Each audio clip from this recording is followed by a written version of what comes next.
Okay, I want everyone to take a nice big deep breath and let it out. I am here only to be truly helpful. I am here to represent me. I do not have to worry about what to say or what to do because he who sent me will direct me. I am content to be wherever he wishes, knowing he goes there with me. I will be healed as I let him teach me to heal. Amen. All right, so the last couple of weeks we've been diligently working on the workbook lesson 196. I can be but or it can be but myself I crucify. And you know, as we went through that whole workbook lesson, as you probably recall, it really focused on in many ways, in many facets, how we are where we are because of a choice that we made. Not as Mary Ann, but as the Son of God who chose to separate from that love because the Son wanted to be on the throne. So in order to do that, he had to kick God off the throne. And as a result of that, we encounter guilt, sin, and fear, death, projection, and that we're different instead of love, oneness, and connection. So I came across a workbook lesson this week that I thought was kind of interesting because it's almost as though it's the opposite of the other workbook lesson into describing how we release ourselves from the crucifixion or that concept of crucifixion that holds us so dearly within the illusion. So we are going to go to workbook lesson 32. Wait a few minutes until everything finds their way. What lesson was it, please? Workbook lesson 132. Thank you. Mm-hmm.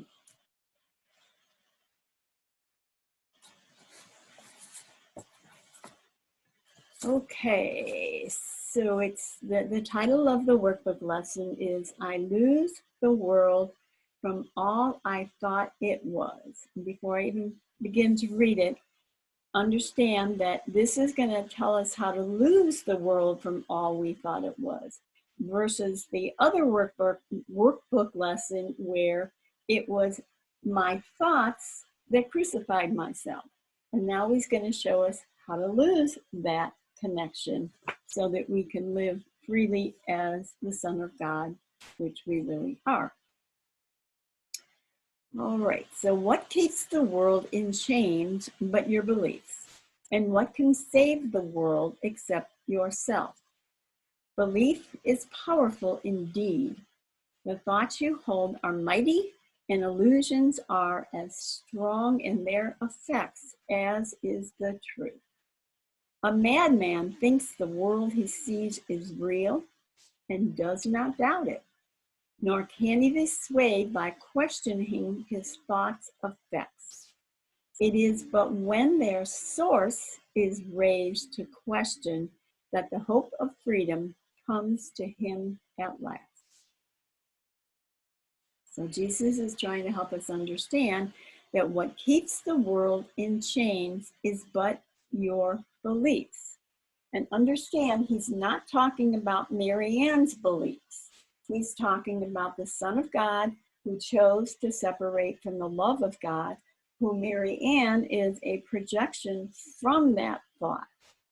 Okay, so I think, you know, many of us, probably most of us, have continually tried to manipulate the world, you know, have positive thoughts instead of negative thoughts and all that kind of stuff, which I'm not saying there's anything wrong with doing that in the respect that because we didn't understand on a higher level, it was probably a better experience than just all negative feelings. But you might think of this as another step in understanding that there's something even beyond that level, and that it's not Mary Ann that we're worried about. It's the thought of the separation which is causing the experience of Mary Ann being an innocent victim in relationship to the world. But I have to understand that there was a thought that was put into place. And again, once we projected into the world, we drew a line here, a line of oblivion, where I would not know what caused this. I would only know the experience right here in the world of time and space, and this character called Mary Ann that is an innocent victim. And I mentioned many times, we literally have been an innocent victim since our very first breath. In fact, we could not have survived on planet Earth had we not had someone to take care of us, to keep us alive until we matured as an adult. So the whole setup is to keep us stuck in this belief system that we don't have any way out of. And before the class, Bob had commented on how smart the ego is. Wow, he's got quite a program going here. And truly, he does have quite a program here. He's duped us into believing that we have the power to make a world that is in opposition to the world of love. Only we thought being the maker of this world, being in charge, being an individual, being special, was going to be a wonderful experience. And in some respects, it appears that there is some value to that. But at the same time, the effect of that is the guilt, sin, and fear, death, projection, and differences, and more importantly, the loss of love, peace, eternity, Christ, innocence, and the sameness. So it's a process of recognizing when we chose to separate, we lost the gifts of God and we gained a whole bunch of things that we're really not all that thrilled about. So what we do is project them on something or someone else so that we can continue to remain or believe that we are an innocent victim of circumstances beyond our control. And what the Course is constantly trying to help us do is lift this veil to expose where the real problem lies. And he says, and what can save the world except yourself? And notice that the word self is capital S. It's not Mary Ann, little s, it's capital S, which means the way it can be saved is when we drop our investment in the ego way of looking to find out what the real answer is. Belief is powerful indeed. And again, Bob's conversation at the beginning of the class. Wow, look what we've pulled off. This is impressive. It's sick, but it's impressive. We made this entire world and all the, the shiny coins and all the other things that seem good, but we also made the opposite, because in duality, you always have to have good versus bad.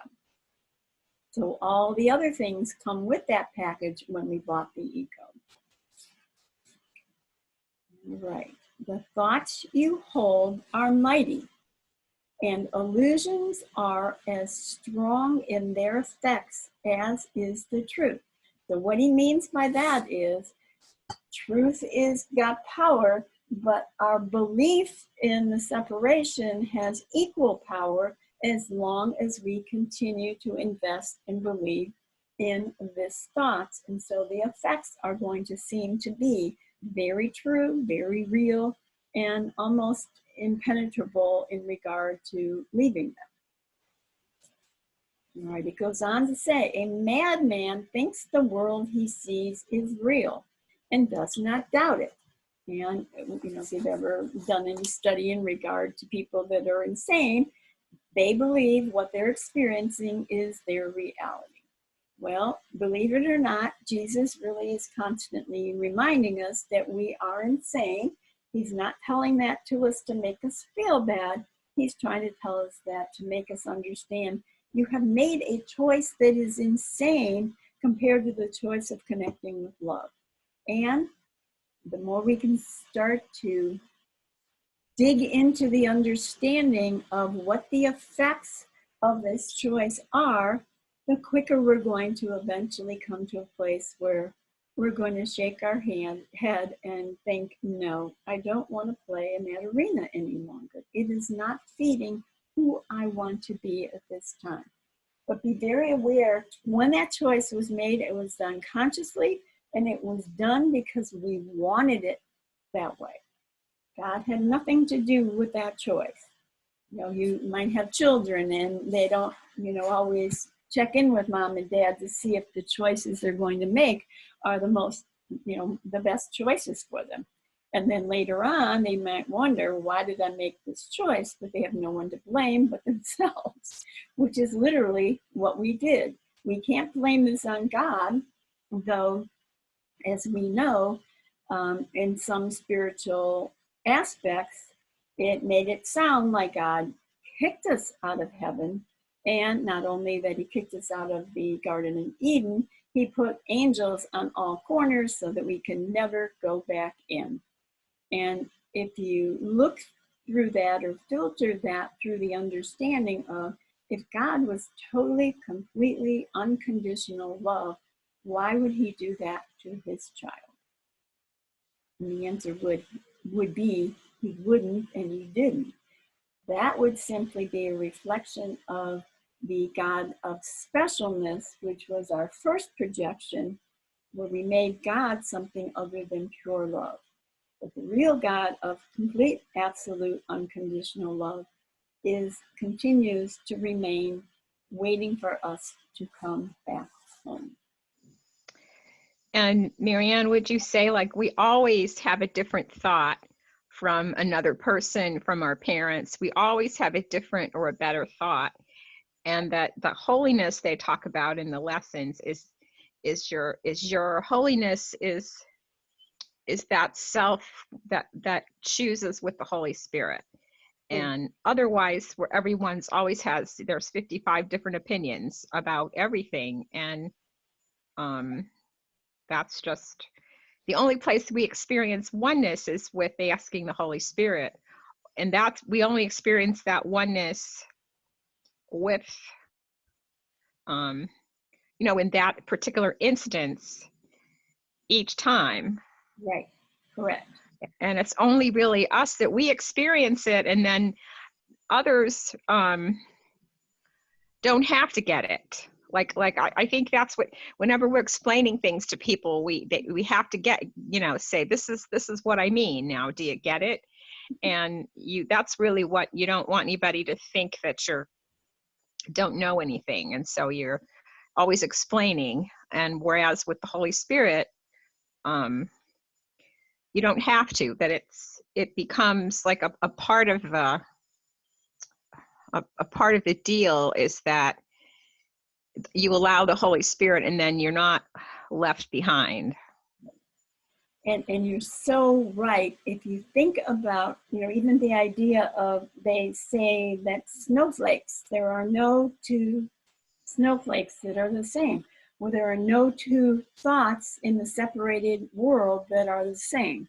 And the only place you can access that oneness or that sameness is in the holy instant, when you're connecting with love. Yeah. And in that place, the oneness of Christ is unified and formless. Over here, it's ununiform and it has form. But as long as we're playing over here, don't ever expect that everybody's going to follow in line and understand where you're coming from, because it's not going to happen. It can't happen. It's like we're not. The setup of the dualistic world is no two things are the same. We dropped sameness when we chose this. We were now different from everything and everyone. And I would say one of the quests oftentimes we have when we're aligned with this is trying to find people in our lives that would understand us. But on one level, we don't want anybody to understand us, because I can't play the part of an innocent victim. Now, obviously, we can let's say America versus Russia. We're all Americans and we can join together as Americans in opposition to Russians. But if you chop it up in individual moments within the context of America, we don't really connect at all. Because again, how can you connect in a world of separation? The only place connection lives is over here. And yet that's what you're desperately trying to do when you're in the ego. You're desperately trying to connect with someone to make that be the way it works. Yep. And the Course has a delightful little quote that says, "Seek but do not find. But boy, do we work hard to seek." But it won't ever happen because it can't be found here. Marianne, can you elaborate on that? Seek but do not find. Can you give some context there? Sure. Well, while we're in the world, and especially when we come from the place of being hero of the dream, we're constantly looking in the world to find things to feed me, to make me feel more whole, to make me feel like I'm loved, to make me feel, good about myself, whatever, or less lack or whatever. But there's literally nothing in this world, no matter how much I have of it, that's ever going to fill me up like it will when I'm over here. I mean, these are substitutes and they may, for a moment, make me feel a little bit better, but they're never going to sustain it because it's not available here. And just the desire to seek for something implies I'm lacking. Yeah. Yes, and we're so addicted to that way of being, we never question that if I'm feeling lack and seeking, that there's a problem with that. But what Rose is trying to say, when we're aligned with truth unequivocally, there is no need, there is no wants. That doesn't mean you won't have things or get things or whatever, but it won't be from a grasping, I got to have that to make me feel more whole. Got it. So it's like a seek, but you will not find. It's not a direction like seek, but do not find. Oh, okay. Yes. I misunderstood. No, this makes, thank you. This is great. Thank you. Yeah, feel free to, question whenever, when I say something that's. Well, I think that the problem is that we have all these thoughts, and before we can really achieve anything, we have to let go of our thoughts and make it only the one thought of Holy Spirit, help me, the request, Holy Spirit, help me, until it becomes clear that that's where it is, that's where the answer lies. Because previous to that, it doesn't seem like God is listening or anybody's there, or it doesn't seem like that at all to our minds. But when we make that other choice to ask for help, not feeling like we're lost and we don't know where to go, is really a good sign. Because then if we ask and wait, that's the only place that you're going to get an answer that can solve all the problems around it. Correct. And understand that you can't find the answer here. When you're identified with your ego, the answer isn't available. It's only when you drop the ego's investment and choose for the Holy Spirit that the real answers of finding out who you really are will come to the surface. Because all those petty little ways of asking for your way, for you to have your way, are just like little spikes that keep hurting you. It's interesting to watch some of that in someone that I know, that they really are floundering around in their own little pool of stuff that's hurting them. And I've been watching that and listening to it, and I can't tell them anything, but I've been observing, and then I just kind of, be there at the ready to say whatever the Holy Spirit has me say, you know, not to direct, but just whatever, because that's really become an issue for me with the Holy Spirit. Is I feel like that person is floundering in all of their stuff that they're thinking about, and getting revenge on people they don't like. And like the more they show that, the harder it is on them. They feel the more victimized they feel. And so, well, you know, just from my own personal experience, Andrea, if I see, especially if it's something that comes up fairly frequently, you know, something like that is disturbing me because of something somebody else has experienced, I usually like to kind of bring it back to the drawing board of, okay, I keep seeing this. Is there something in me that needs to be healed that keeps projecting into the world that looks like this? Because if we were really completely over here and that experience happened on the outside, it would not come in and take my peace away in any way, shape, or form. So, well, it's just, you know, it's kind of like playing with the Play-Doh or silly putty or something. You know, I'm got it, watching it, and then I hear the words, or I hear the complaint, and then I ask the Holy Spirit, and then I know it's not real. So that's been very, I mean, I guess something took a turn somewhere where whatever they're engaged in is just you know, what they have to go through. And so that's been a good thing, you know. But it's kind of like I have to keep, you know, like you just keep going out and in. Like you go out and somebody says something, and I often will think, you know, my first question was always, you know, well, why are they telling me that? I don't want to know that.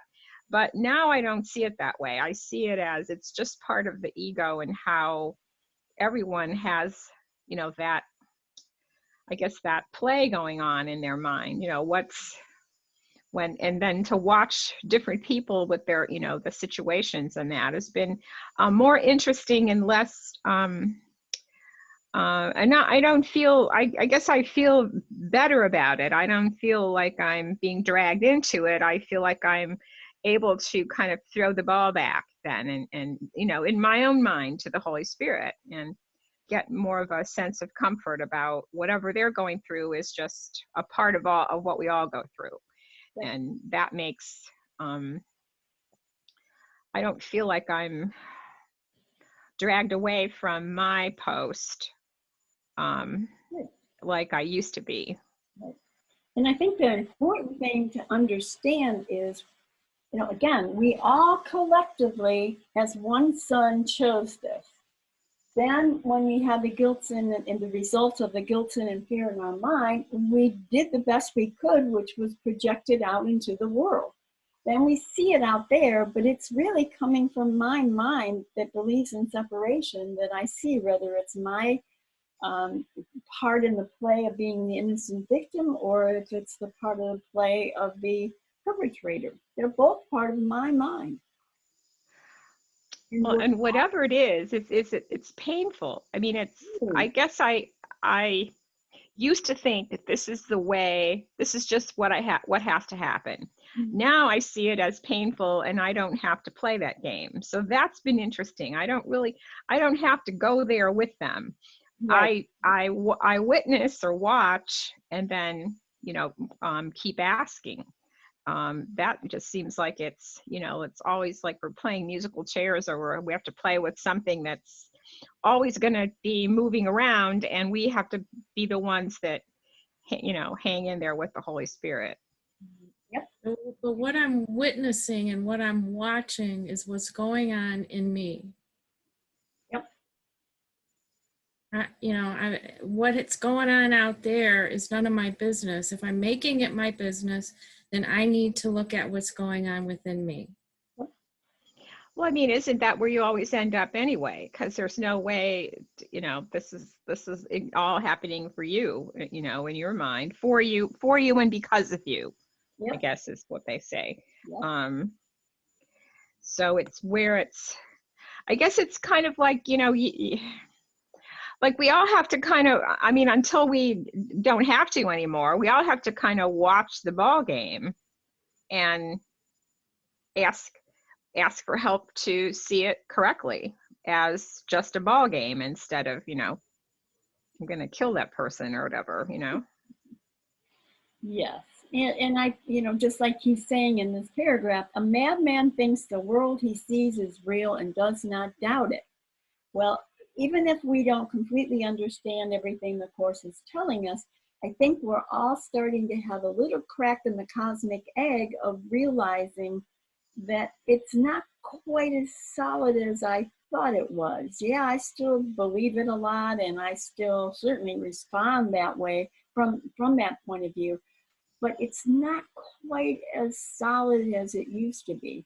And as we keep working with this material, eventually we keep stepping away from this way of looking at the world and spend more time here. And then we'll just simply see there's someone on the stage playing their part in the play. But it won't affect me in any way that would, disturb anything internally. It would simply be there's some characters walking across the stage. I just got it. The statement, "That's how the cookie crumbles," just came in my head. All right, here we go. Just kind of watch the cookie crumble and go, oh, well, that was bound to happen because that's how it is. Yep. That's because the cookie was the problem, or the cookie was was what I was after, and it doesn't work that way. Right. And again, we don't waken from being a madman in the world, totally invested in the ego, and then poof, suddenly just be over here consistently. It will be a process of becoming more and more in tune, more and more aware as we walk through the steps of doing this. And I promise you, things that you might become aware of today that are like a new jewel in your bracelet or whatever, in 5 years from now, many of the things that you think are correct or right, you will totally release those as well, because we can't see it all clearly yet. But as we keep asking, the clarity does come forth more and more. And suddenly all the heaviness of this world will just fall away. And that's going to take a little time for most of us, but it will start to happen. All right, so I'm going to read that line again. A madman thinks the world he sees is real and does not doubt it. And again, even if we're not 100% there, the fact that we're starting to even doubt that, there must be another way. I mean, that's doubting this world. Attempting to find another understanding, because no matter how many things I've seeked for, something's not right here. And that's what, kind of turns that scale to the other side of, you know what, I want to find out another way because this isn't working. All right, so now can he be swayed by questioning nor can he be swayed by questioning his thoughts' effects. So basically what that means is, if there is a madman running loose in your neighborhood and you try to sit them down and try to talk to them and walk them through your understanding of things, they're not going to have a clue what you're talking about. And literally, Jesus is talking to us most of the time. He knows that we don't have a clue what he's really talking about either. But as he keeps saying it throughout the course in slightly different ways, as I've mentioned, this is a very cyclical course, slowly it starts to dawn on us what he's really been saying the whole time. But we couldn't see it because our mind was so invested in the thought system of the ego. All right, so the next line is very important. It is but when their source is raised to question that the hope of freedom comes to him at last. And what that means is, I'm not going to find the answer here. The answer doesn't lie here. The question doesn't lie here, literally, for that matter. It all lies up there, which is what this sentence is talking about, of the source. This is the source of everything that takes place here. This is where the problem began. This is where the solution will be found. And actually there's some workbook lessons that basically say there's one problem and one solution. The one problem is, I believe I separated. The solution is you didn't. Okay, now that sounds real easy and nice and wow, I'll just read that lesson and I'll be there. Should be no problem. But what we have to understand is we have to continue to overcome the investment we have in this belief system that is much deeper than our understanding, and often show the icebreaker. I can only see a little tiny bit of the peak, but yet this is the representation of the depth of my thought system that is still very, very, very much intact. And so as I scrape away a little bit of the top of the iceberg, the layers start to surface to the cover, or come to the surface. And as we keep removing a little bit and a little bit, this keeps coming up to be totally healed. And so as we keep working on it, keep asking, keep dropping our investment in the story that seems so real to us that we don't want to let go, and say, wait a minute, I don't know, Holy Spirit, you tell me you have a better way. I'm willing to find out what that is.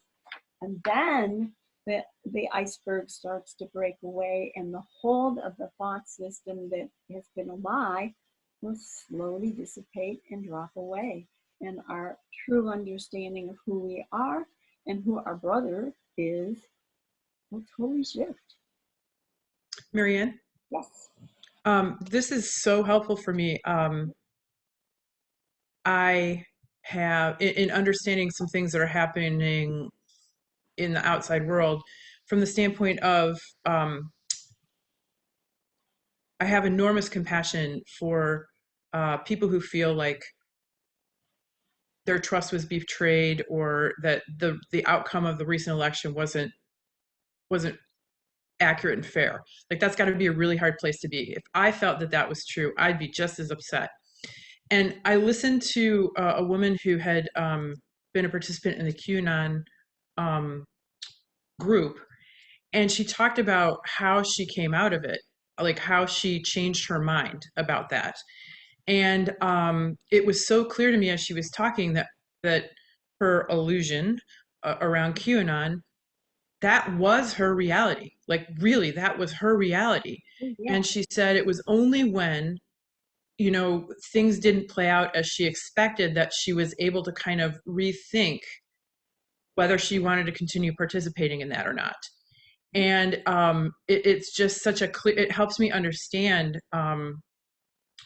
where people who have very different beliefs than I do, how they're there and how they stay there. Because my mind is really logical, and my mind is really like, but wait, data and, you know, facts and, you know, and none of that matters.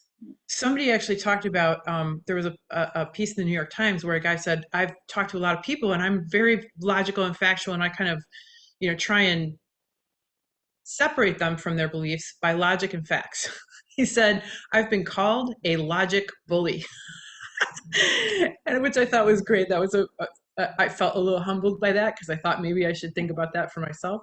And what he learned, what he was sharing that he learned, is that it was only when he set aside his need to assert his illusion and his facts and talked to people who thought differently than he did in a spirit of connection and true understanding and all of that there started to be a shift. So it was just such a beautiful and elegant non-spiritual context illustration of what's right here, which is like, okay, to me, I when I read this, it's like, okay, I can't do anything with facts or statements or interactions to shift someone's reality. Like, they have to arrive at that themselves. And so all I can do is try and do my best to live on the right side of the graph and be like, have compassion, have love, have patience. But this is super helpful for me to understand. This personally helps me understand. It gives an explanation for some of the things that I'm seeing in the world that feel like they disturb me. So this is super powerful. I'm really glad we're looking at this. Well, and the way this is set up is that I want to be right. Well, everybody else wants to be right. And if you get two rights coming together that are opposite, they're going to do this. There's no other choice. And, you know, as you described, that individual put away his thoughts to connect rather than do this. Totally different experience.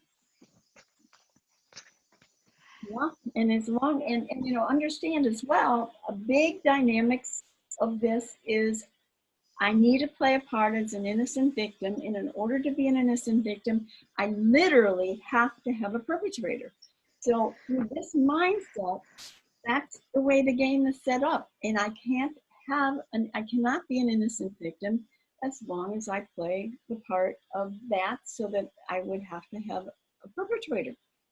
It can't happen. The game collapses when we don't have a perpetrator.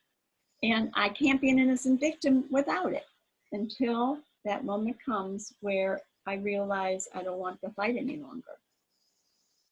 There was a great example too. I'm so glad we're talking about this. I didn't realize this was like, this has great meaning for me. So as a musician, you know, we are generally really collaborative, supportive, diplomatic. I mean, generally that's the culture of a classical music environment, and music teachers and all of that kind of stuff. And there was a young woman who sang a version of the national anthem at a recent convention, and it was a rough performance. It was a rough performance. She has a beautiful voice, but just couldn't seem to stay on particular key. And A, she's really young, and B, her teachers probably shouldn't have put her up there. Like, that was not a fair thing. That was not a fair situation to put a young musician into. And I was so heartbroken and disappointed. So many people that I know that we share the same beliefs, it's like, wow, the rhetoric is really awful. And yet they turned around and used the same awful rhetoric, talking about this poor young girl who had a terrible performance. I mean, so A, there was the rhetoric thing, and then B, as a musician, it's like, you wouldn't want somebody trolling one of your performances. Why would you do that to someone else? It's that two wrongs kind of thing that you were just talking about. And the most beautiful, heartwarming treatment of that young girl's performance was this a cappella group from Canada, 4 guys, wrote harmonies that sang along with this really challenged version of the national anthem, and they made it so beautiful.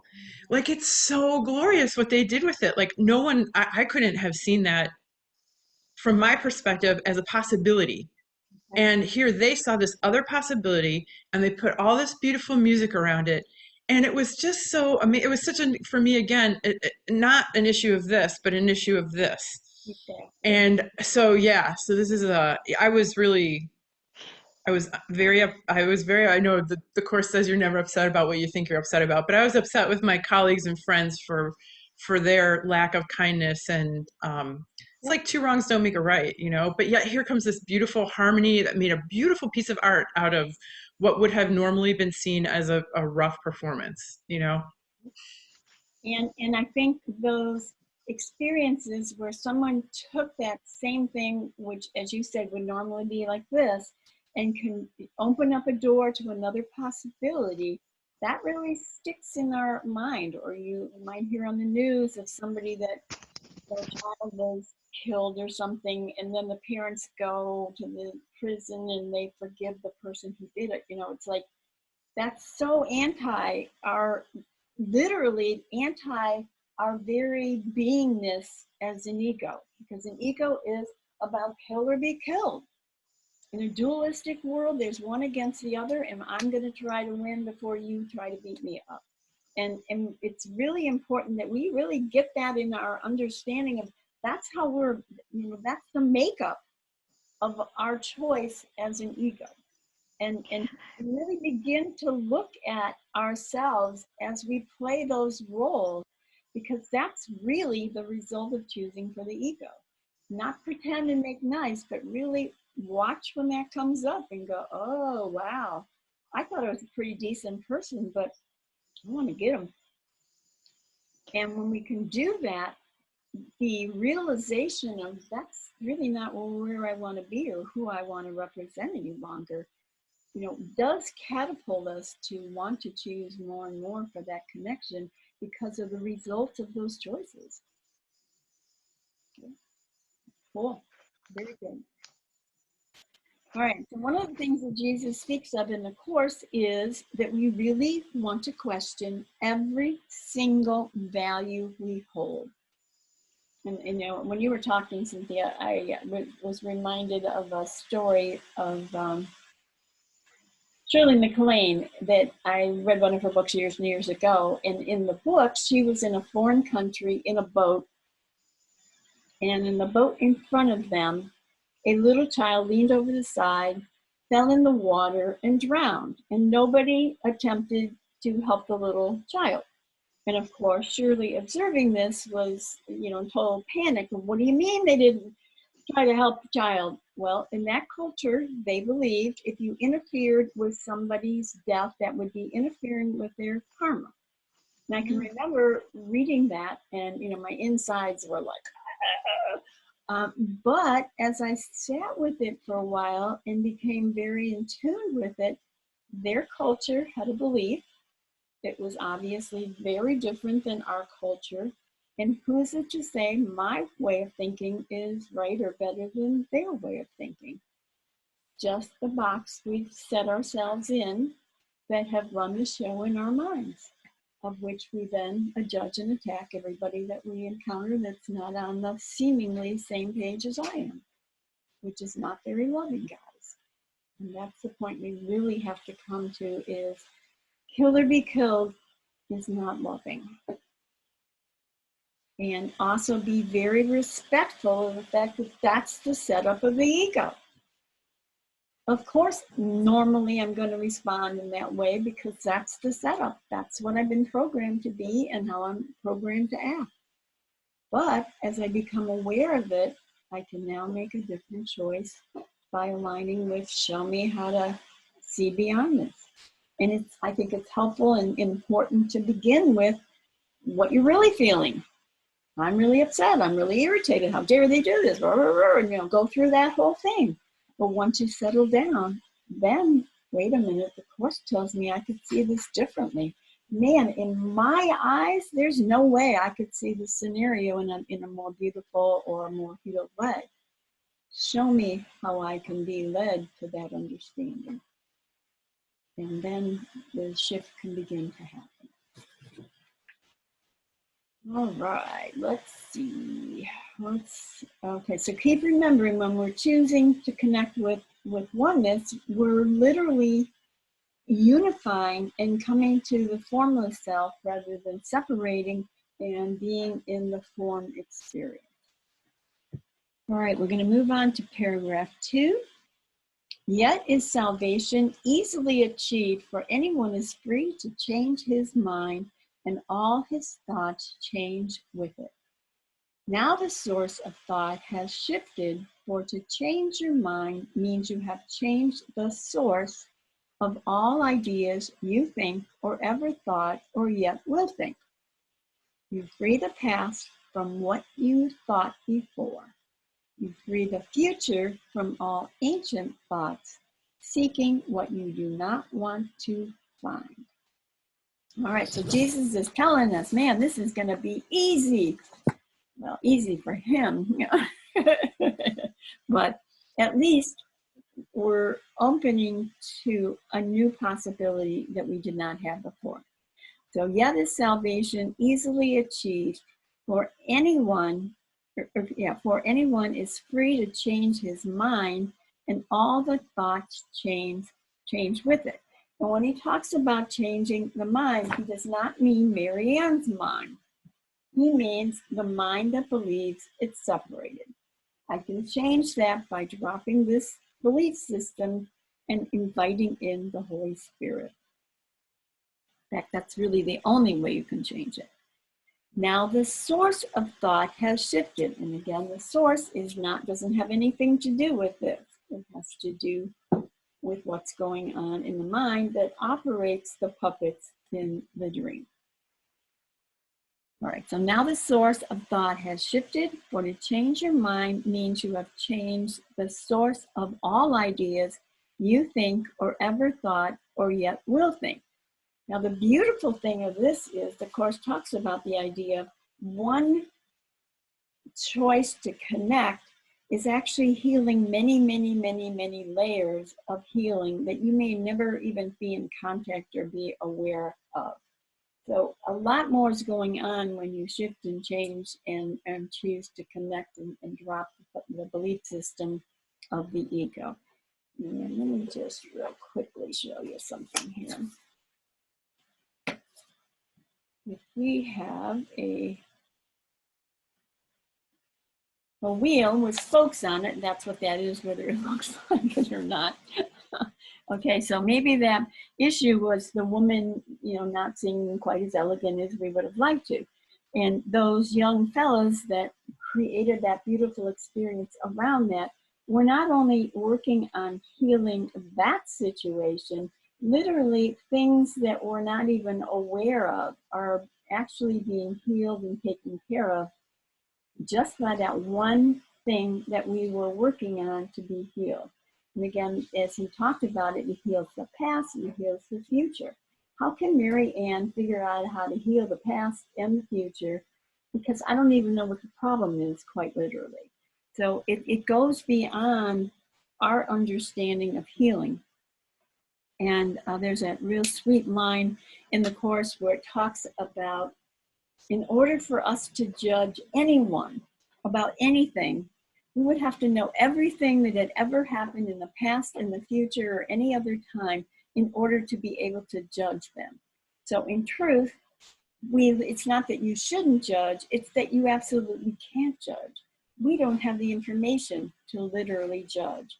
But of course, watch us try, because we think we're so good at it. All right. So again, I'm going to read that line again. Now the source, and again, the source is where we want to go to, guys. Now the source of thought has shifted. For to change your mind means you have changed the source of all ideas you think or ever thought or yet will think.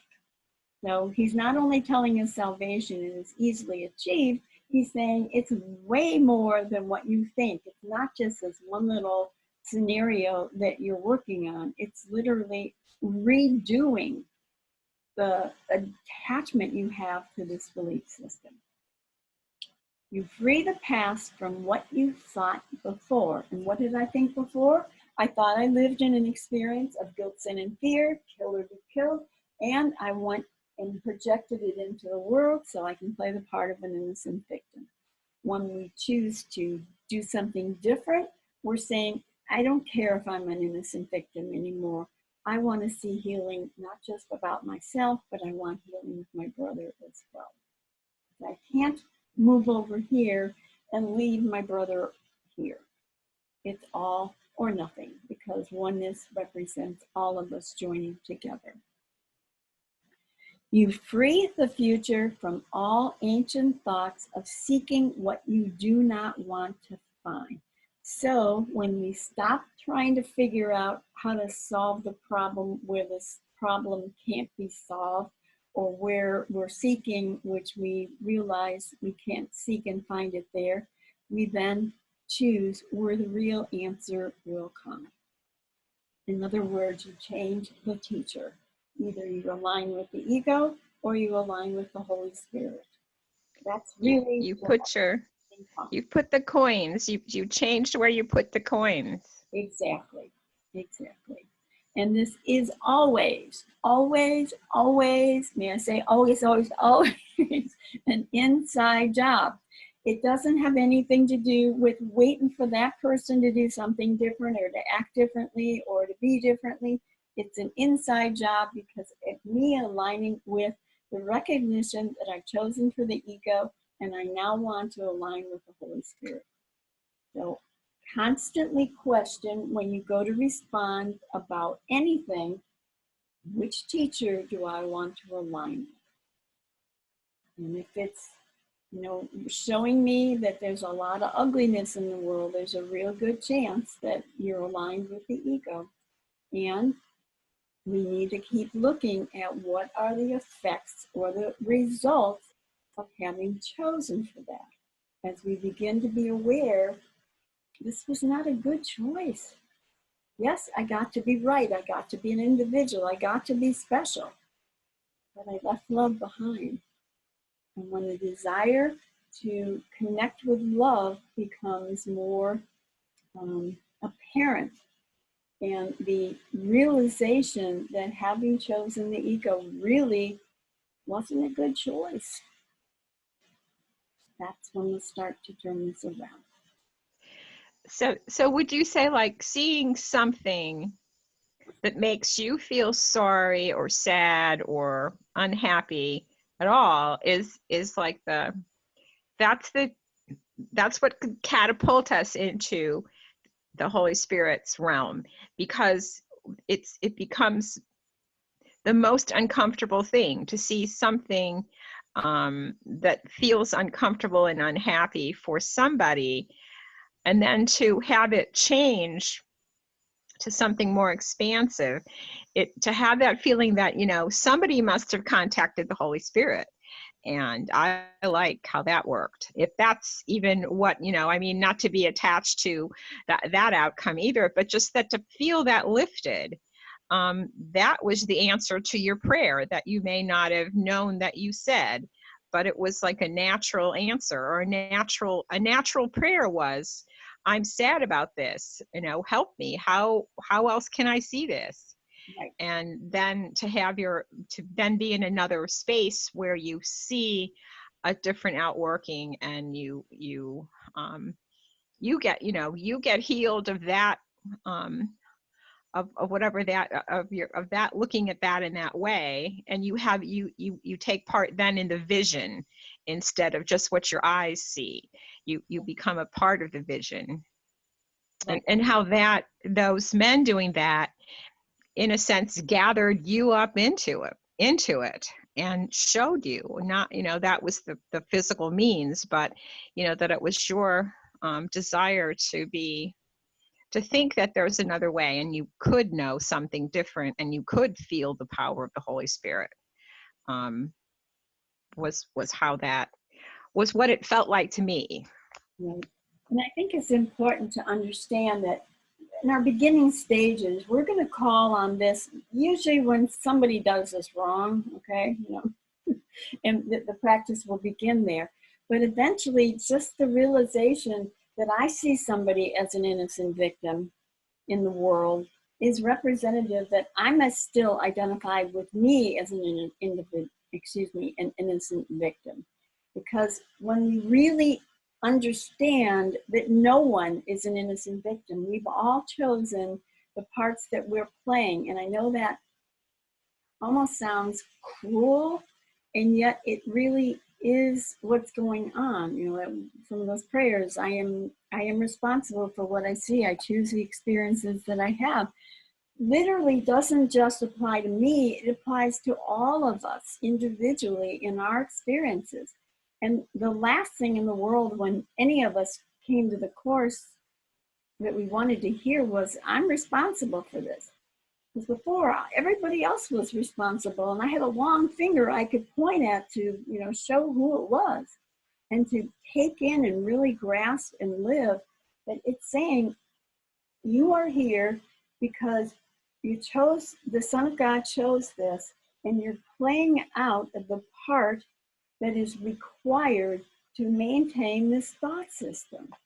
That's a lot to take in initially as we're first understanding the course.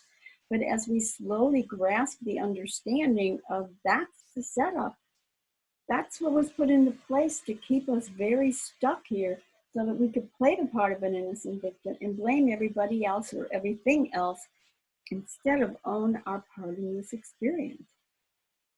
But it's also important that we don't stop pointing the finger at this character and start pointing it at this character, because neither of these characters are the problem.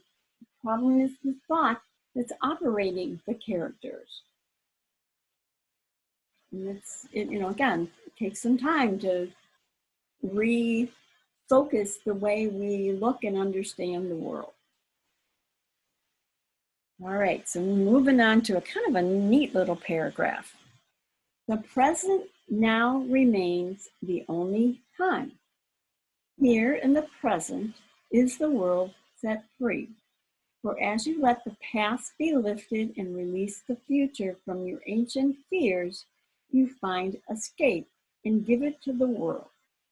You have enslaved the world with your fears, your doubts and miseries, your pain and tears, and all your sorrows. Press on it and keep the world a prisoner to your beliefs. Death strikes it everywhere because you hold the bitter thoughts of death within your mind. Okay, so he's saying the present now remains the only time. And what he means by that is literally the only moment that healing can happen is in the moment, which means I can't hold on to the past and I can't hold on to the future in any way. I have to drop all the stories from either side to be in this moment. And I just had the image of an experience that Helen had, and I think it was a vision, I'm pretty sure it was. She and Bill and Ken went to Egypt, and she had an image of being in a cave and finding this parchment, and she was unrolling the parchment. And as she unrolled it, she realized that the one side was the past and the other side was the future. And then she rolled them back together and it said that was the now. And Jesus said, oh, you got it this time. Because in order to come to the moment, I can't bring the past and I can't bring the future with me. I have to drop those completely. And as I've showed this chart before a couple times, literally time is constantly ticking one tick at a time. And when we choose that one moment where we drop the past and future, we're actually rising above the world and our understanding of time and space, and we're entering a space where there is no time and space. And then we literally collapse time because this time period does not have to be played out in time as it normally would if we were in the time interim.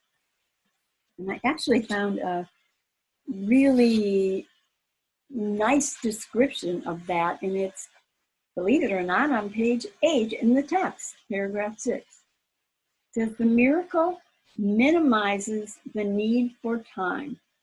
In the longitudinal or horizontal plane, the recognition of the equality of the members of the sonship appears to involve almost endless time.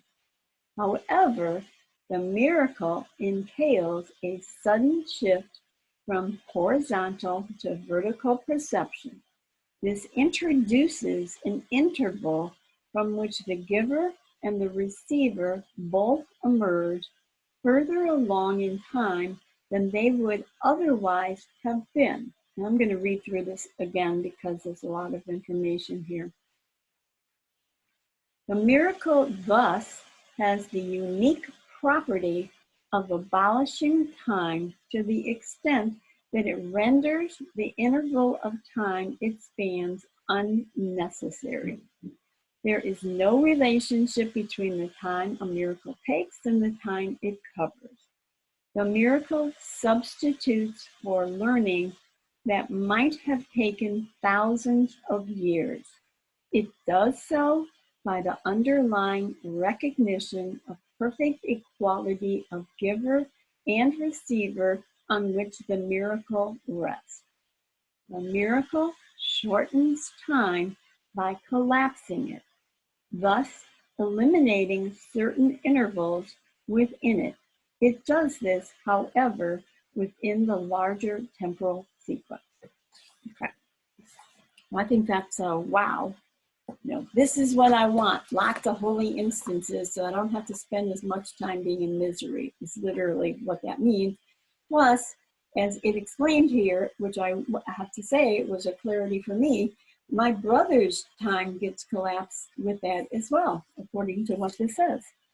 All right, so the miracle minimizes the need for time. In other words, we're constantly ticking off time, and when we can collapse it more and more, we don't have to live through the misery of the illusion as long. In the longitudinal or horizontal plane, the recognition of the equality of the members of the sonship appears to involve almost endless time. So in other words, when we're going tick, tick, tick, tick, tick, it seems like we'll never, ever get this. How many of us have been in the course for some time thinking, oh, I'll never get this. It's impossible.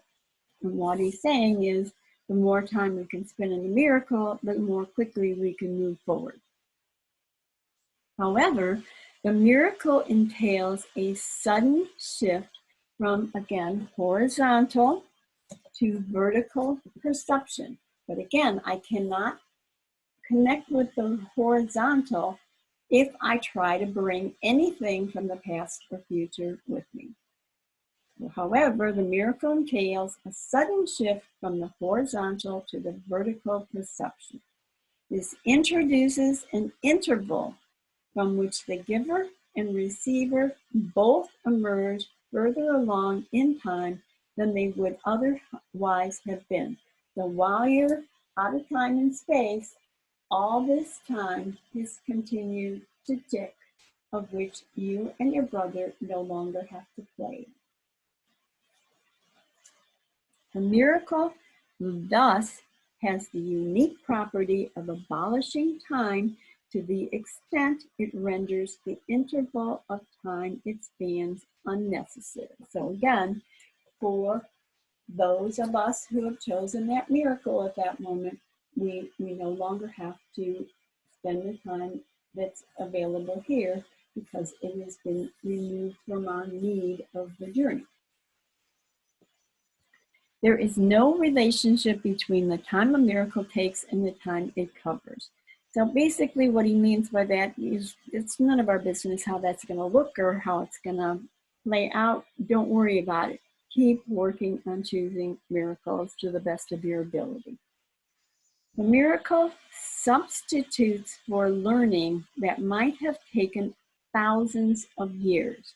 Now, I don't know about the rest of you guys, but I kind of like that 1,000 years of collapse here, okay?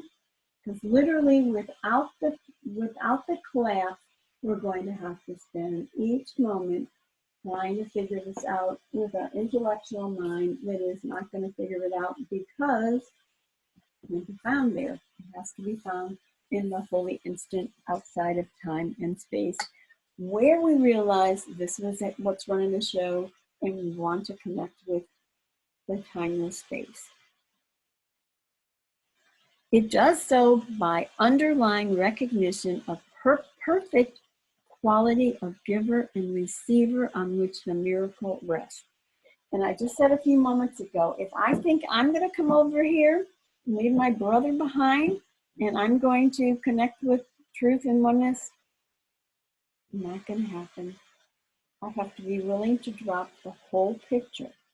And, you know, Cynthia, as you were talking, you know, giving your story of that experience, we have to realize that, as you said, not only was there the situation, then there was the judgment of the situation, and then probably my judgment of the people that probably seemingly made the situation. So it's like we're like a magnet that keeps, you know, grabbing more and bringing it down into the hole.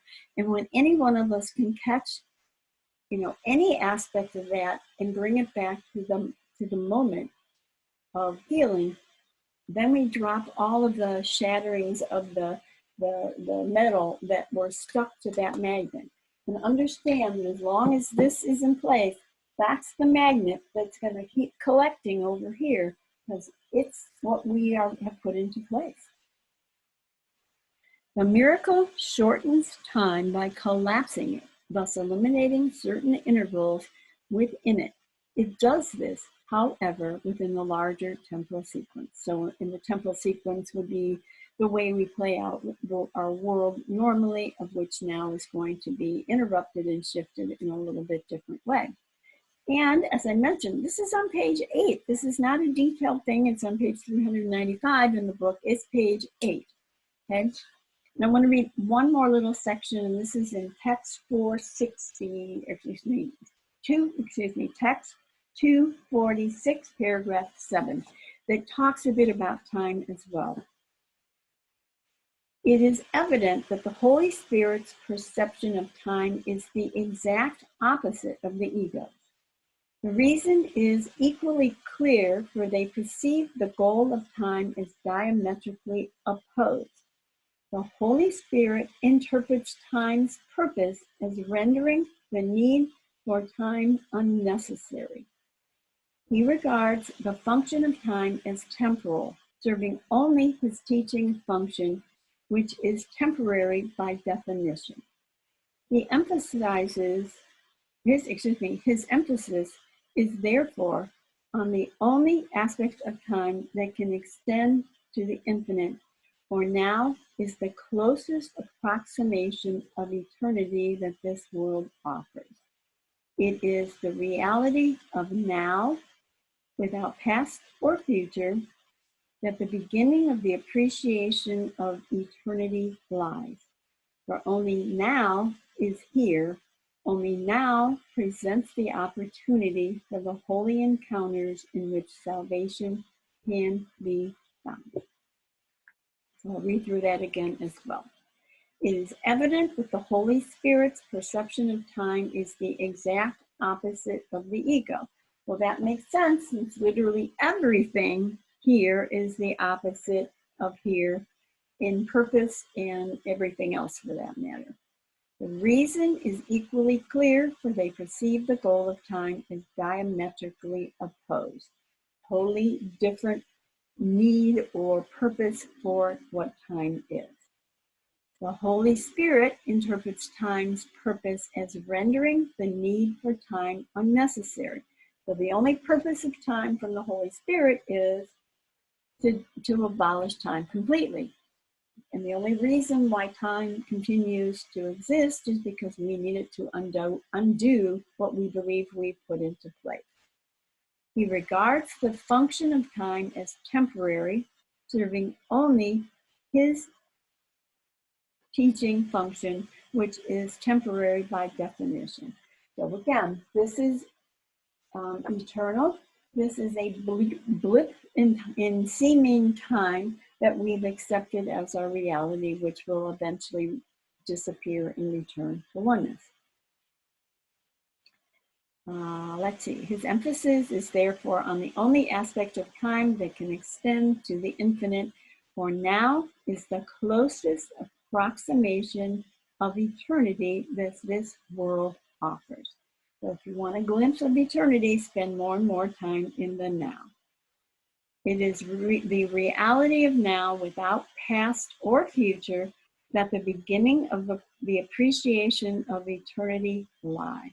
So again, this concept of literally requiring us to be willing to drop every aspect of the past and future, or what we believe is happening, or any of that kind of stuff that will take us to that place of the now.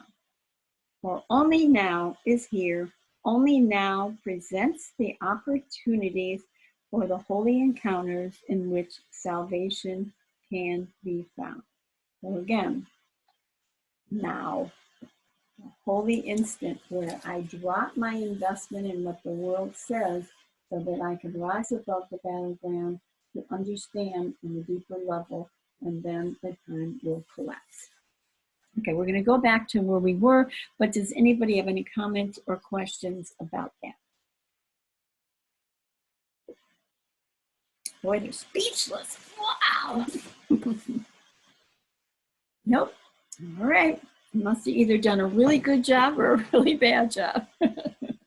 All right. So we're back to paragraph 3, and I think I'll just start from the beginning again because it's short.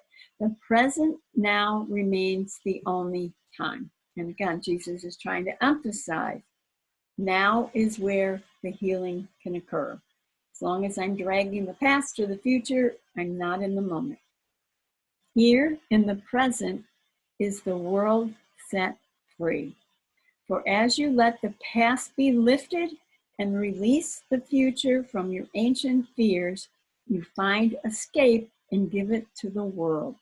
So again, just as Jesus represented someone who, left the world and is now in a place of beyond time and space, he represents that memory of which we individually have to decide when it is our time or our moment to join that thought system to find out what truth is. This is a delightful little line. You have enslaved the world with all your fears, your doubts and misery, your pain and tears, and all your sorrows. Press on it and keep the world a prisoner to your beliefs. And that kind of almost sounds kind of mean on Jesus' part, because we are like that madman. We believe that's what our world is about. What we believe is the reality of our experience, totally unbeknownst to us that this is just an effect of that belief that we hold, that we harbor, that we don't even know is there. And the Course is trying to unveil that, that the veil that keeps us from understanding this, so that we can begin to realize all those doubts, fears, miseries, pains, tears, sorrows, and so on have been so much a part of our experience in the world that we never, ever, ever think, I could drop this and find out what truth is. It never entered any of our minds. We were so caught up in the dream of me being the center attention as the hero of this insane world. And Jesus is inviting us to reconsider what we've set up for ourselves and question, do I want to talk about all the things that upset me? And, they talk about older people in nursing homes, talking about their aches and pains and whatever, and they want to one-up each other by their aches and pains, and mine's better than yours. But literally, isn't that what most of us are doing all day long? Even if we don't verbally do it, are we thinking it in our minds over and over and over? Instead of, wait, I don't want to give my energy and my thoughts and my powers to the insanity of this world. I want to find out what His way of seeing, and as Andrea said, the difference between looking with my eyes and looking with vision. I want to see what this looks like from His point of view, not from my point of view. I can go on and on forever about what's going on in me and how I experience life and how unfair and how unjust and blah, blah, blah, blah, blah it seems to be. But is that where I want to put my energy? And again, we're addicted. Wait, one second. Okay, we're addicted to this. This runs the show. And for us to interrupt that, even for a moment, is truly a miracle. Okay, go ahead, girl.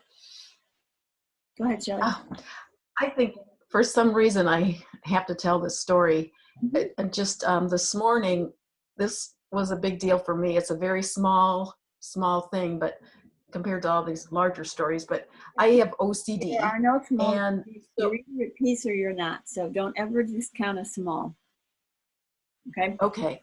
So after my meditating or whatever for a while, I had this thing in my nose, this itch.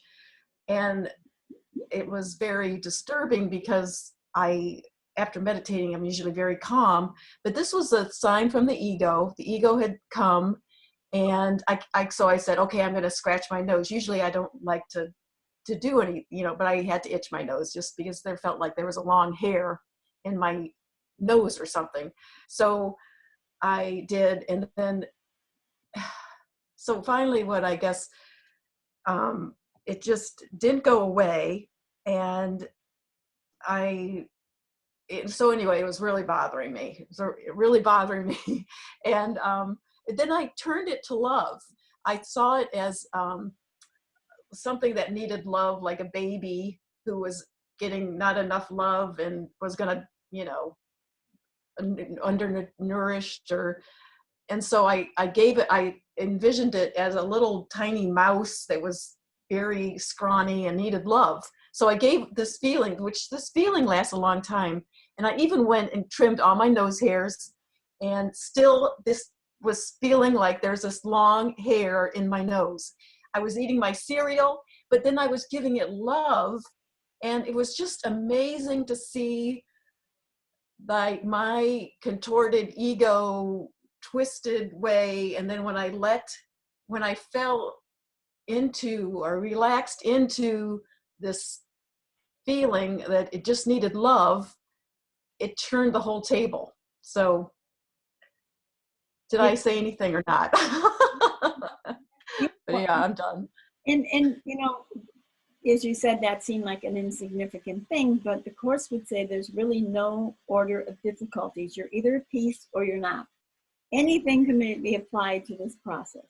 And, you know, when you were saying you were giving it love, see, normally what we do to the hair, to the brother, to the toaster, the car, is we're giving it anything but love, okay?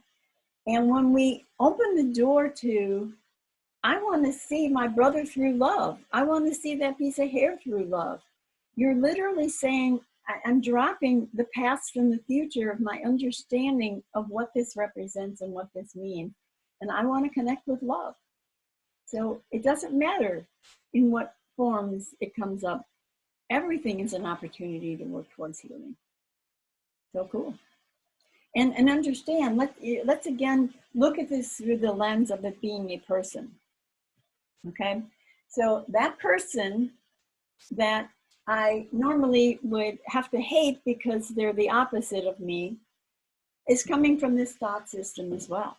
Okay, so that person is literally waiting for somebody to hate it, to feed into the hate it already has for itself.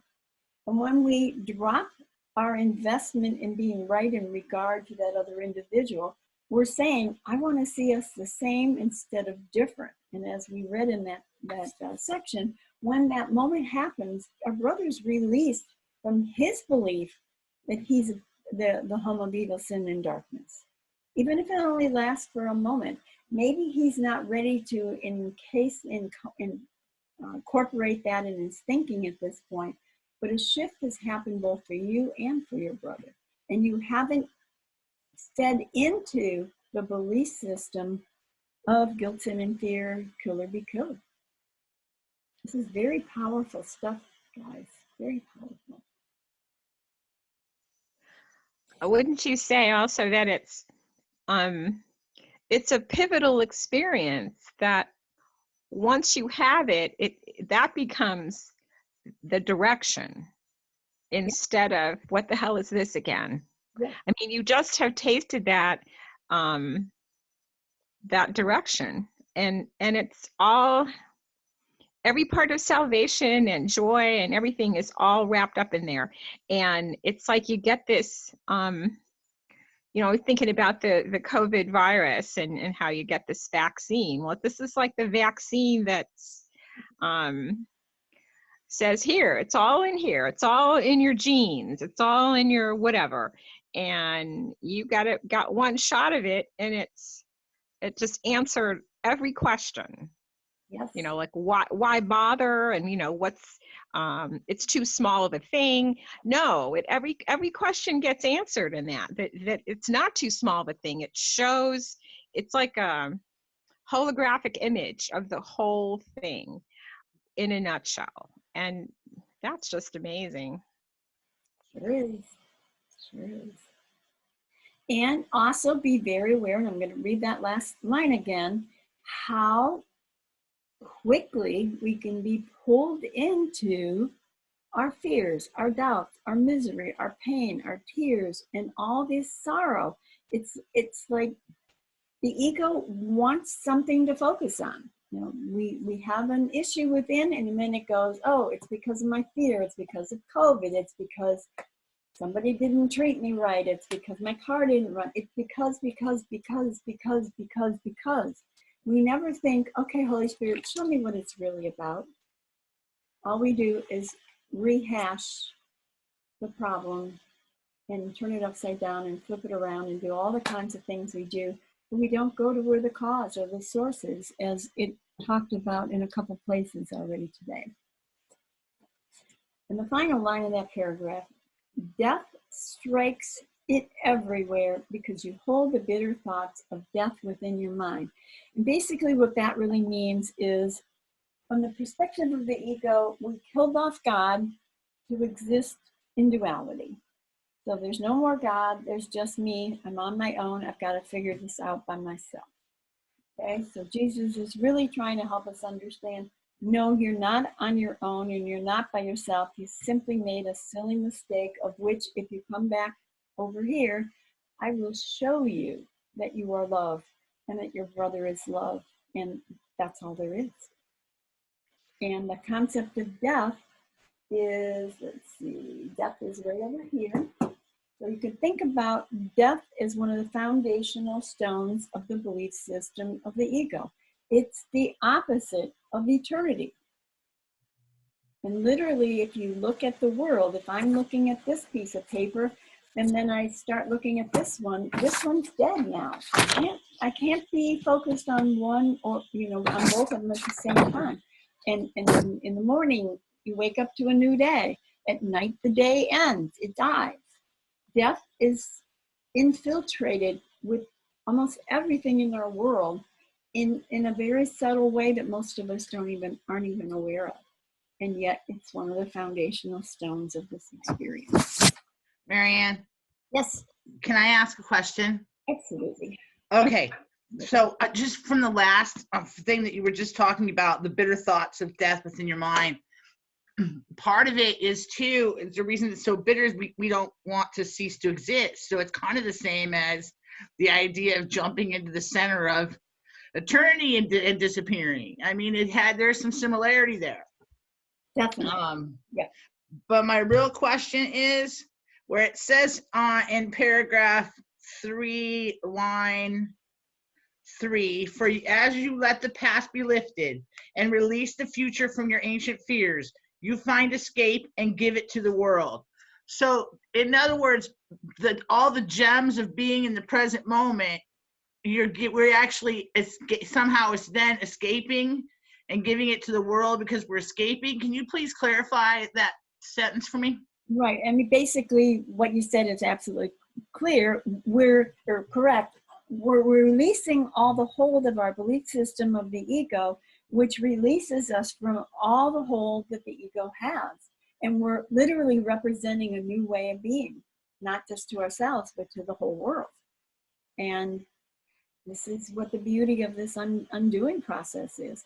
And when he talks about our ancient thoughts, well, this occurred at the Big Bang, and it has continued to recycle since the Big Bang. So talk about ancient thoughts. Whoa. So it's kind of positive when it talks about, you find escape in the moment and giving it to the world, which is basically like giving it to your brother. So that gives me optimism, because I see this program or this course as somewhat very nihilistic. And I find optimism in that. Absolutely. I mean, it literally is the one and only win-win situation, because as long as I'm over here, I might play nice in the world, and I might, I might be nice to my perpetrator because I'm going to show my perpetrator that I'm a good little course student, but I'm not really doing that. I'm just one-upping my brother in another form. When I do this, I'm inviting, I'm not just inviting, it's a requirement that my brother come with me. And what does this represent? Oneness. There is no two left anymore. Right. Totally different program. Yeah, cool. Thank you. Absolutely. All right, so on to paragraph 4. The world is nothing in itself. Your mind must give it meaning, and what you behold upon it are your wishes acted out, so you can look on them and think them real. Perhaps you think you did not make the world, but came unwillingly to what was made already, hardly waiting for your thoughts to give it meaning. Yet in truth, you found exactly what you looked for when you came. Well, he's not very nice, is he? And certainly in no way do any of us believe that when we first hear it the first 1,000 bazillion times when the Course presents that. Because that makes no sense to us. What do you mean? I want the world to be as it is? Are you kidding me?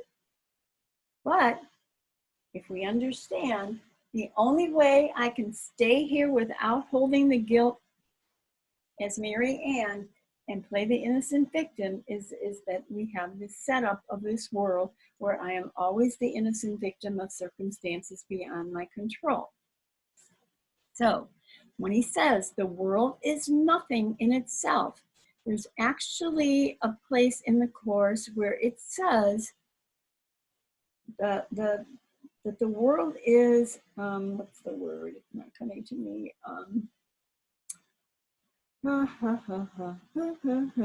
Oh well, I guess I don't need to say that. But we give the world the meaning it has.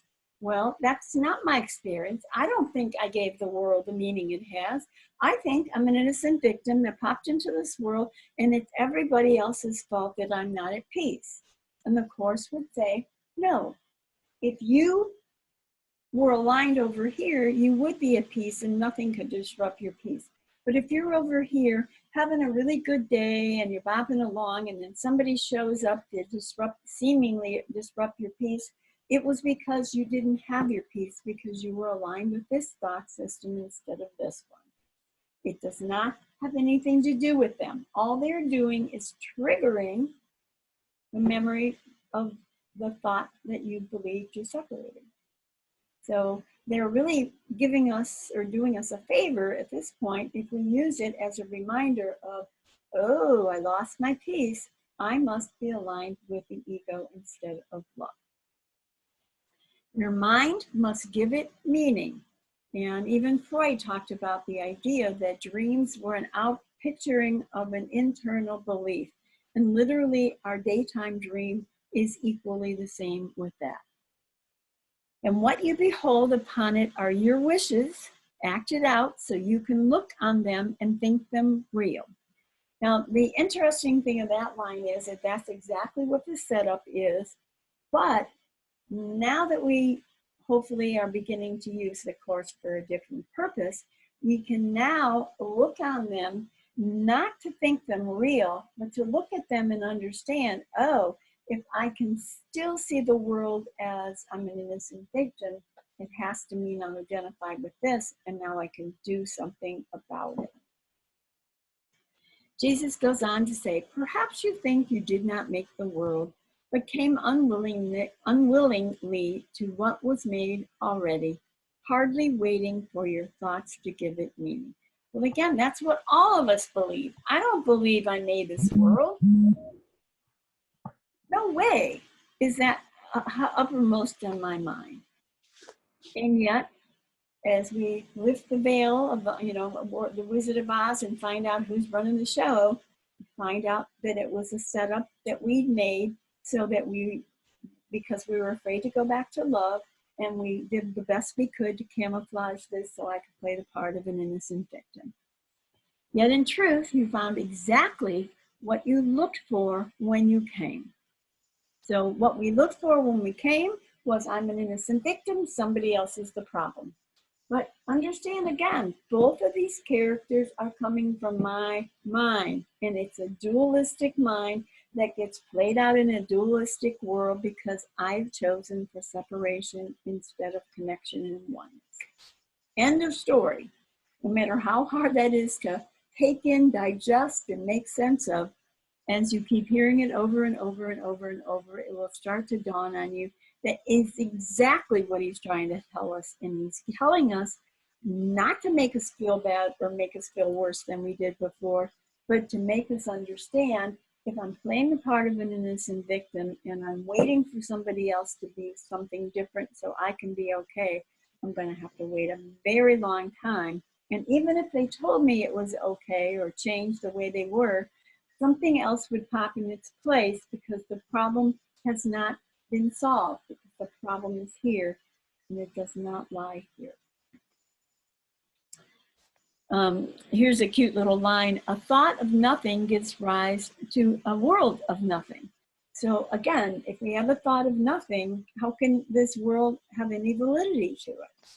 Well, I can take that in intellectually, but I don't believe that it's not real, nor do any of the rest of us in this room or in the world for that matter. And yet, as we understand this more and more, it will start to dawn on us. Why would I want to choose a world of nothingness and make a world of nothingness when I can have a world of everythingness?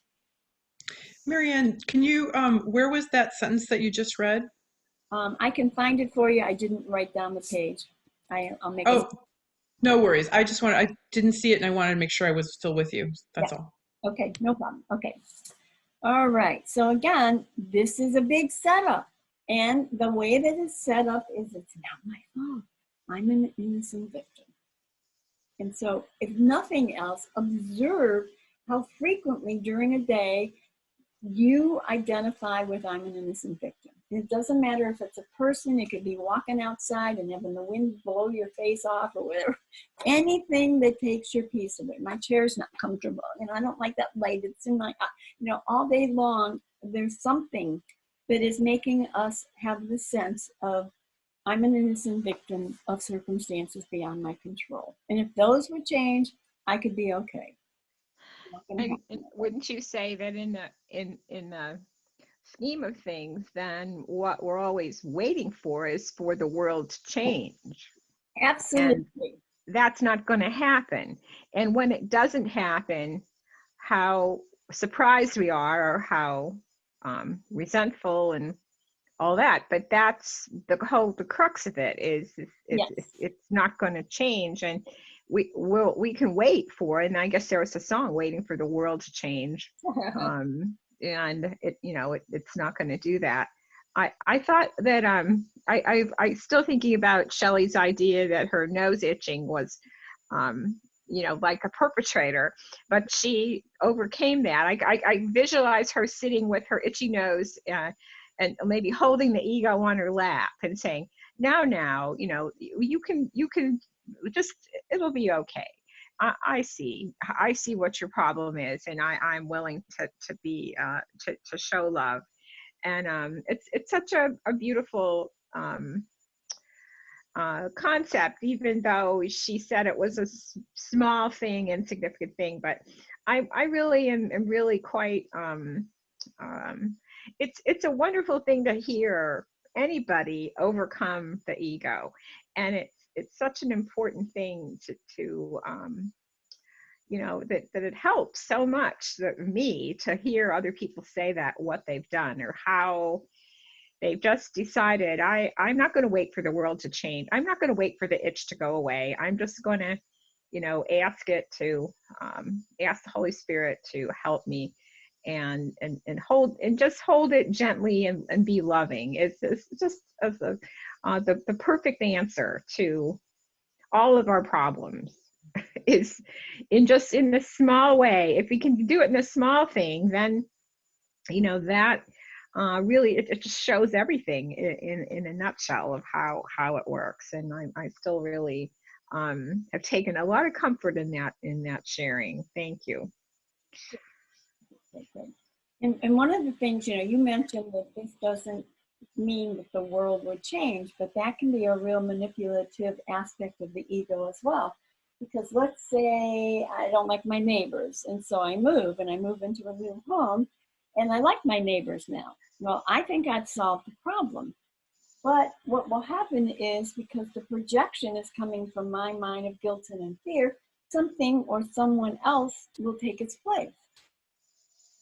And so the world can be manipulative in the respect that it can appear, I've made some changes, I like the results, and here we go again. But the real change has not occurred. So workbook number 5, not a workbook number, paragraph number 5, sorry about that. So there is no world apart from what you wish, and herein lies your ultimate being. Change with your mind on what you want to see, and all the world must change accordingly. Ideas leave not their source. This central theme is often stated in the text and must be borne in mind if you would understand the lesson for today. It is not pride which tells you that you made the world you see and that it changes as you change your mind. So again, there is no world apart from what you wish, and herein lies your ultimate release. And again, it's not Mary Ann's wish. It's the wish of having chosen the opposite of love.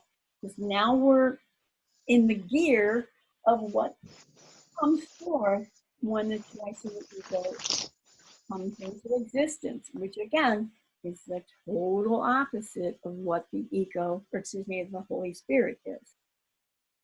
So again, we're literally getting what we want, not as Mary Ann, but as the thought system of which is in gear and we put in that place.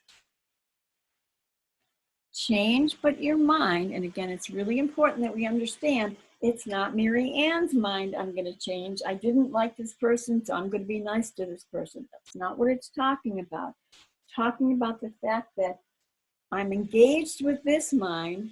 This mind is bringing the seeming dualistic experience, and I don't want to play in the dualistic experience anymore. And as I read that section about now is the moment, this is the only place where change can happen. This is where the shift can happen. And that means I don't know my brother, I don't know myself, I don't know what the problem is, I don't know what the solution is. All I know is this isn't working for me. I want to find out how you see this situation, this experience, whatever, not through my eyes. So again, change but your mind on what you want to see. And what I want to see isn't a world that's all fixed up and pretty. It's I want to see the world through the eyes of love. I don't know what that's supposed to look like or how that's going to unfold. That's my prayer. So change but your mind on what you want to see, and all the world must change accordingly. And again, as we read earlier, not only does this instant of the relationship I'm working on change, but literally everything changes because you're looking through different glasses. You know, if I walk in and wear sunglasses because it's sunny outside, and now when I'm inside, everything is going to be shaded with the sunglasses.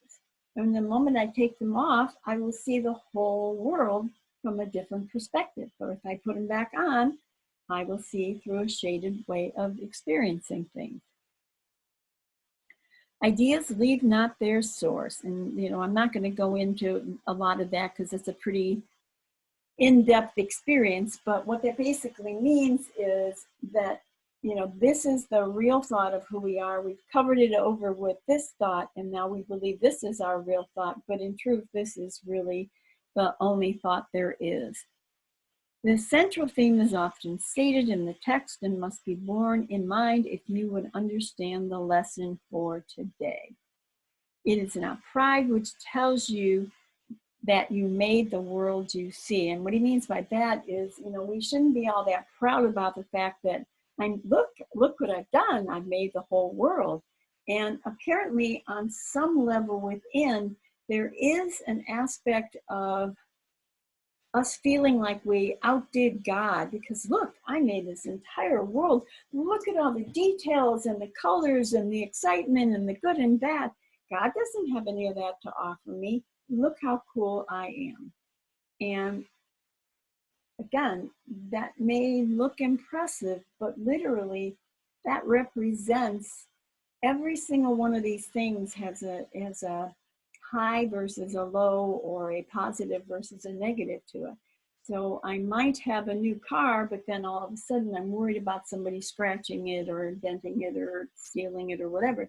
So with every aspect of anything within the world, whether it be seemingly positive or negative, comes the downfall of it, because it's a dualistic world we have chosen to play in.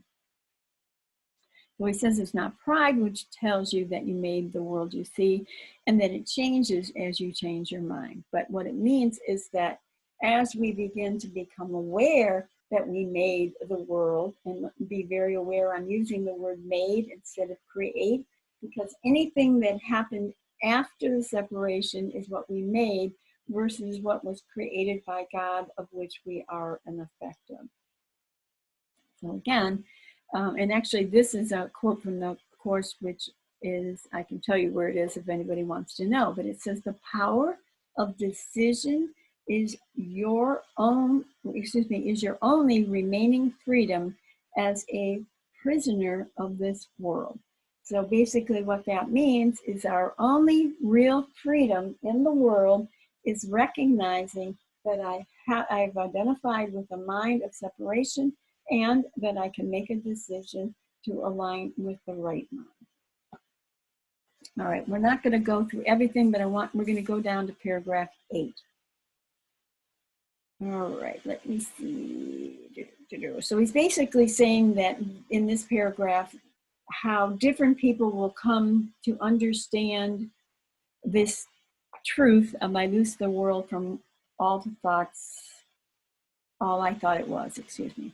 So today's idea is true because the world does not exist. And if it is indeed your own imagining, then you can loose it from all things you ever thought it was, merely by changing all the thoughts that gave it its appearances. So in other words, again, one problem, one solution. The problem is I believe I separated. The solution is you didn't separate. But I have to start by recognizing that I do believe that I separated and what the effects of that choice are. In order to shift this completely, it says the sick are healed as you let go all thoughts of sickness, and the dead arise when you let thoughts of life replace all thoughts you ever held of death.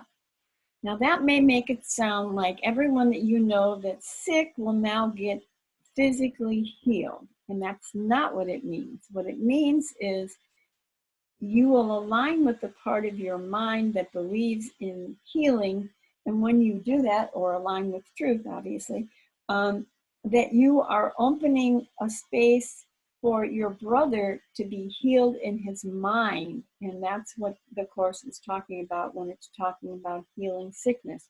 It doesn't have anything to do with the physical body. Why would it care if the physical body was healed or not healed when there really are no bodies? It's about connecting with the part of your mind that is healed. And then when it says, and the dead will arise when you let thoughts of life replace all thoughts you ever held of death, is basically reconnecting with eternity versus being aligned with a thought system that upholds and has a foundational stone of death as its belief in reality. We're going to move on to paragraph 10. What is the lesson for today except another way of saying that to know yourself, capital S, is the salvation of the world. To free the world from every kind of pain is but to change your mind about yourself. There is no world apart from your ideas, because ideas leave not their source, and you maintain the world within your mind and thought.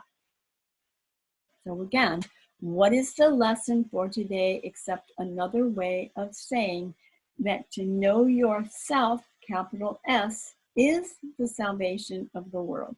And the Course talks about the idea that this is about accepting the atonement for yourself, because whenever you know who you are, or you're aligned with your true self, you will see everyone else in perfect place exactly where they are.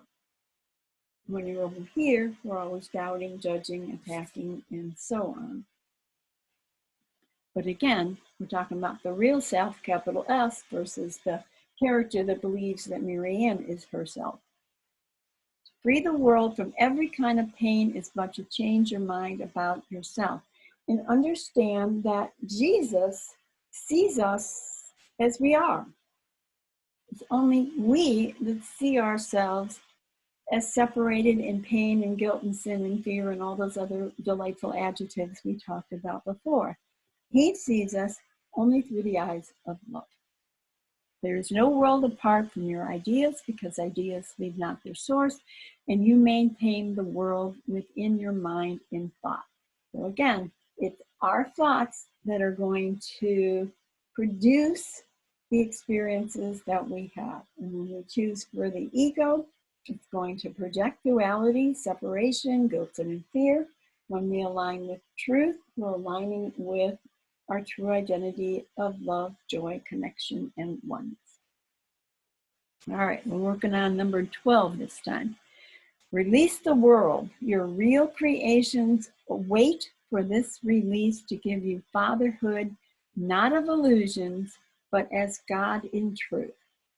God shares his fatherhood with you who are his son, for he makes no distinction in what is himself and what is still himself. What he creates is not apart from him, and nowhere does the Father and the Son begin as something separate from him. So again, as we begin to continue to choose to connect with truth by dropping our investment in the lie of duality, we are literally releasing the world. Your real creations wait for this release to give you fatherhood. So when we release this, we're aligning with the fatherhood of creation, because only creation can come from this side. Only projection can come from this side. Not of illusions, but as God in truth. So if you think about this, projections are going to come from the choice for separation. When we align with God, all our creative abilities will just automatically shine through who we are, because we're aligned with God. And he goes on to say, God shares his fatherhood with you who are his son. We're aligned completely with him. All the attributes God have are given to us freely. He makes no distinction in what is himself and what is still himself. So you could think of God as the sun, and we're the radiations from that sun. We are a part of him, and we're part of the creations, and then we extend creation from that choice of connecting with who we are. What he creates is not apart from him, capital H, and nowhere does the Father and the Son begin as something separate from him. Which again, so much of the course is based on the idea of we chose to separate from the love of God because God had everything. He gave us everything. The only thing he did not give us was that he was the creator and we were the created. And we wanted to be the creator. So when we made that choice, stuck with it, we then began to make the world of separation and division. But when we realign with him, this will disappear, and we will then be the extension, and our creations will be like his, which are an extension of love. All right, we're going to go one more. And every time we don't like what is happening in the world, we want to recreate it. Oh yeah, well, rather than right. That's what we want to do. We think we can recreate it. Exactly, and again, our entire world supports that belief. You know, we're taught from the time we're little children, if you got something broken, you figure out how to fix it. You got to work hard, you got to do, all that programming is all part of the duping of our understanding of what truth is. So it's like that's part of the addiction of staying stuck in this world. All right, so paragraph number 13. There is no world because it is a thought apart from God and made to separate the Father and the Son and break away a part of God himself and thus destroy his wholeness. Can a world which comes from this idea be real? Can it be anywhere? Deny illusions, but accept the truth. Deny you are a shadow briefly laid upon a dying world. Release your mind, and you will look upon a world released. And again, sounds beautiful, but it requires that each one of us individually drop the past, drop the future, and only stay completely in the moment and in now, where healing can occur. So there's no world because it is a thought apart from God. What? There's no world? What are you talking about, man? I got all this stuff going here. No world? No, see, we're not really quite all that excited about it when you look at it through that lens, right? So, Jesus takes us where we are. And every time you have a little willingness, you start to build the bank account of the Holy Spirit.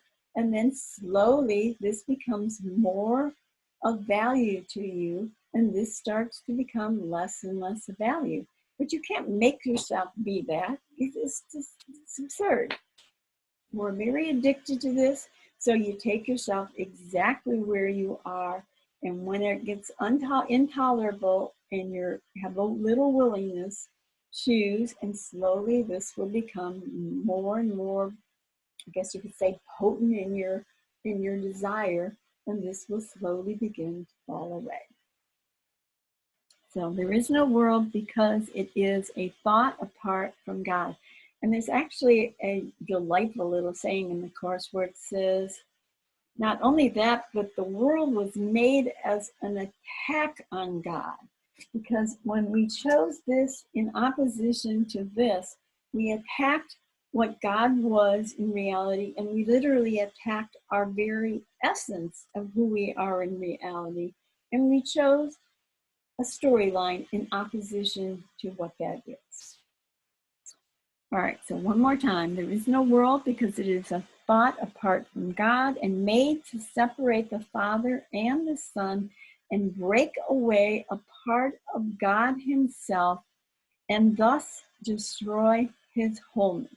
So again, wholeness, oneness, now we got two-ness. And the first two-ness came as God and myself, and then we projected it down into the world, splintered it out in bazillions of little forms, of which duality continues to run rampant in our world, leaving oneness behind and totally oblivious to us because we get all caught up in the world, fixing, changing, making, having more, blah, blah, blah, blah. Okay, where are we here? Can a world which comes from this idea be real? And hopefully our answer is no.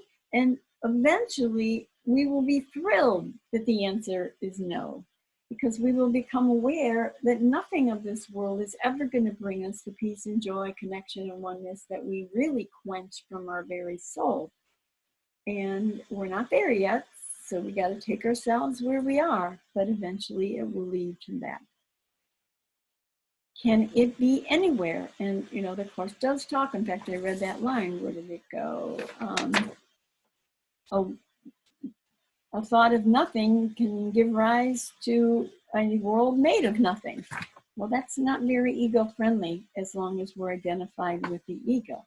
But again, eventually that will dawn on us and it will begin to make sense. And it will not only make sense, it'll be something we will strive for, versus now where it's like, what? What are you talking about, dude? All right, deny illusions, but accept the truth. And when it says deny illusions, it's really, that almost makes it sound like, okay, I'm just not going to look at the illusion. I'm going to be this holy spiritual person over here. I'm going over here. I'm not going to do it. No, it's actually saying, get down and dirty in the illusion. And as it starts to dawn on you that the illusion is really not giving us what we thought we were going to get, that we then become willing to see his vision instead of our sight. Deny you are a shadow briefly laid upon a dying world. And what, that's kind of harsh almost, but At the same time, Jesus is trying to help us understand you've accepted this shadow of who you are, and you're playing in this dying world, and you think it's great. Well, it's not really that great. Or as Ken said one time, we're betting on the horse that's already dead at the beginning of the race. It's not going to win. It's impossible to win. It doesn't have the option of winning. Mute. What was that? No, somebody else. Mary Ann? Yeah, Bob. But the bottom line is, as long as we're in this world, we got to act like we are in this world and take a shower and go to work and cut the grass. And when our car gets a flat tire, we got to fill it up with air. Yeah. So, Yes, and Ken would always say, we play the part we came to play, but it's really an inside job where you're constantly shifting where your mind is and aligning more and more with truth. But in the meantime, definitely we have to, pay our bills and take showers, right. business or whatever. It's not about hiding in the corner going, oh, I'm a spiritual being. And all this stuff makes a world real in our minds. Absolutely, absolutely. All right, so the last line, release your mind and you will look upon a world released. And that's the end result. I'm going to read that very last line, or very last paragraph. I loose the world from all I thought it was and choose my own reality instead. And again, be very aware that not only did we leave God behind, the true essence of God behind, we literally left behind our true essence, because we are the extension of love, of which we have no identity of, as long as we're identifying with our dualistic part. Can't see this. These are two opposite coins. If I see heads, I can't see tails. It's there, but I can't access it. I have to turn the coin over and look from the other side. All right, we're going to do our usual. I'm going to mute everybody, say the prayer, and then I'll bring us all back, and we'll. All right, where are you? There we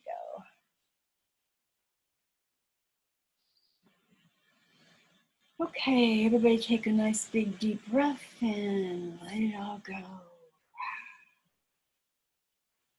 Forgive us our illusions, Father, and help us to accept our true relationship with you, in which there are no illusions and where none can ever enter. Our holiness is yours. What can there be in us that needs forgiveness when yours is perfect? The sleep of forgetfulness is only the unwillingness to remember your forgiveness and your love. Let us not wander into temptation, for the temptation of the Son of God is not your will. And let us receive only what you have given, and accept but this into the minds which you created and which you love. Amen. And there you have it.